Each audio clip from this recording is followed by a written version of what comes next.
ದಕ್ಷಿಣ ಕನ್ನಡ ಜಿಲ್ಲೆಯಲ್ಲಿ corona positive ಪತ್ತೆಯಾಗಿಲ್ಲ. ಜನರು ಯಾವುದೇ ರೀತಿಯಲ್ಲಿ ಭಯಪಡುವ ಅಗತ್ಯ ಇಲ್ಲ ಎಂದು ದಕ್ಷಿಣ ಕನ್ನಡ ಜಿಲ್ಲಾಧಿಕಾರಿ ಸಿಂಧು ಬಿ ರೂಪೇಶ್ ಹೇಳಿದ್ದಾರೆ. ಹೊರದೇಶದಿಂದ ಆಗಮಿಸಿದ ಪ್ರಯಾಣಿಕನೊಬ್ಬನಲ್ಲಿ ಜ್ವರದ ಲಕ್ಷಣ ಕಂಡುಬಂತು. ಹೀಗಾಗಿ ಸಾರ್ವಜನಿಕ ಆರೋಗ್ಯದ ಹಿತದೃಷ್ಟಿಯಿಂದ ಆತನಿಗೆ ವೆನ್ಲಾಕ್ ಆಸ್ಪತ್ರೆಯಲ್ಲಿ ಚಿಕಿತ್ಸೆ ನೀಡುವ ವ್ಯವಸ್ಥೆ ಮಾಡಿದ್ದೆವು. ಆತ ಚಿಕಿತ್ಸೆಗೆ ಸಹಕರಿಸಿಲ್ಲ.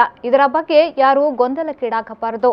ಈಗ ಅವರನ್ನ ಪರೀಕ್ಷೆಗೆ ಒಳಪಡಿಸಲು ಮನವರಿಕೆ ಮಾಡಲಾಗುತ್ತಿದೆ ಎಂದು ಹೇಳಿದರು. Corona virus related standard operating procedure very clear ಆಗಿದೆ ಹೆಲ್ತ್ ಡಿಪಾರ್ಟ್ಮೆಂಟು. ಅದರ ಪ್ರಕಾರ ನಿನ್ನೆ ರಾತ್ರಿ ಒಬ್ಬ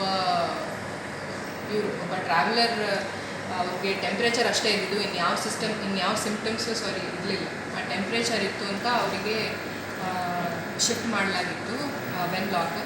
ನಾವು presently information that we have is ಅವರು ಒಂದು ಸ್ವಲ್ಪ ಕೋಆಪರೇಟ್ ಮಾಡ್ತಾ ಇಲ್ಲ ಅಂತ. ಬಟ್ ಪಬ್ಲಿಕ್ ಹೆಲ್ತ್ ಇರೋದ್ರಿಂದ ನಾವು ಅವ್ರಿಗೆ ಕನ್ವಿನ್ಸ್ ಮಾಡಿ ಏನಿಲ್ಲ, ಇದರಲ್ಲೇನು ಹೆದರ್ಕೊಳ್ಳೋಂಥದ್ದೇನಿಲ್ಲ, ವಿ ಜಸ್ಟ್ ಅವ್ರನ್ನ ಒಂದು ಸ್ವಲ್ಪ ಕ್ವಾರಂಟೈನ್ ಮಾಡಿ ಟೆಸ್ಟ್ ಮಾಡ್ತೀವಿ ಏನಿಲ್ಲ. ಸೊ ಇವಾಗ ಒಂದು ಇದು ಇಲ್ಲ ಅವ್ರಿಗೆ ಬರೀ ಫಸ್ಟ್ ಆಫ್ ಆಲ್ ಅವ್ರಿಗೆ ಬರೀ ಫೀವರ್ ಇತ್ತು, ಇನ್ಯಾವುದೇ ಅದರ್ ಸಿಂಪ್ಟಮ್ಸ್ ಇರಲಿಲ್ಲ. ಅವ್ರನ್ನ ನಾವು ಇವಾಗ ಕನ್ವಿನ್ಸ್ ಮಾಡಿ ಕ್ವಾರಂಟೈನ್ ಆಗಿ ಸ್ಯಾಂಪಲ್ಸ್ ಕೊಡಿ ಅಂತ